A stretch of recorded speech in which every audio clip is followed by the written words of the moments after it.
I'm pleased to announce the results of Ansys Limited. We have managed to reduce our losses from where we started down by 95%. The basic losses can move down by 95%. We've also managed to come up with a beautiful order book. The last time we reported, we were sitting at 190 million, and we've moved the business now to 400 million in terms of the order book. So as a company, we're on a very good footing. EBITDA has also grown up by 165%. And all this came about because we had restructured our business in the past 2.5 years to try and position it better for the markets. And our approach was very simple, like anybody would do.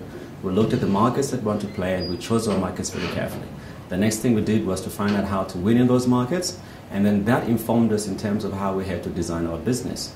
As you may recall, in case you're aware of our business was generally a very lumpy business looking at big projects that we worked on. But the problem with the big projects, when they come, it's good. When they go, it is bad. So we had to restructure our business in such a manner that we're not reliant only on big projects, but we're also reliant on the small projects, which gave us now a much smoother revenue stream going forward.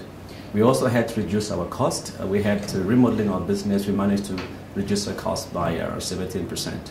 Looking forward, the market looks very good for us in most of our market segments. Telecommunications is one of those markets that's growing pretty fast at the moment.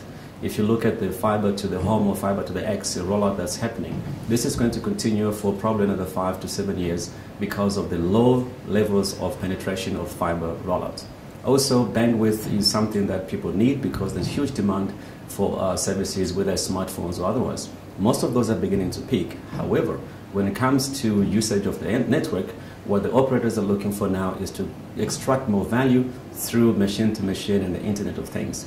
Now, Ansys is a technology company. We develop, design, and produce our own technology, and we own the IP, and that helps us to develop new products that will work on the machine-to-machine or the Internet of Things.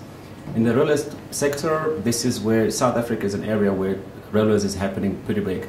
Transnet owns about 80% of the revenue of what happens in railways on the African continent, and worldwide, most of the projects are actually happening within the Transnet division. We have both trackside measurement products. We also have products that help us on the onboard systems that we're deploying.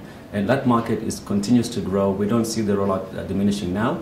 300 billion is what Transnet has to spend in that rollout, and it's going to take a number of years before it comes out. And that augurs well for our business. Our defense business is also beginning to pick up quite nicely. Our major customer, Denel, is sitting on 31 billion rands of orders, which they need to execute, and most of these need to be executed in a much shorter period, for 3 to 4, 5 year execution period. Denel would require companies such as ours to help them manage the execution risk, and we're well positioned for that. The recent defense review suggests that South Africa's defense needs to be improved tremendously. We have to arrest the decline that has happened over the number of years with lack of investment. And now what we're seeing is that the defense review is saying that expenditure in the sector should grow from 1.2% of GDP to about 2.8% of GDP. That will move defense expenditure from low 40 billion to about 88 billion per annum. And our business is well posed for that area.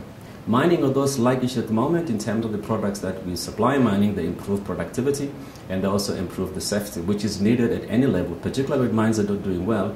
They want to improve their productivity. Looking for the near future, we believe that the business has changed. We have put it on a good footing, and we think that we'll be able to finish the year on a profitable note, and this, in our view, is going to help us proceed into the future as a business that is successful.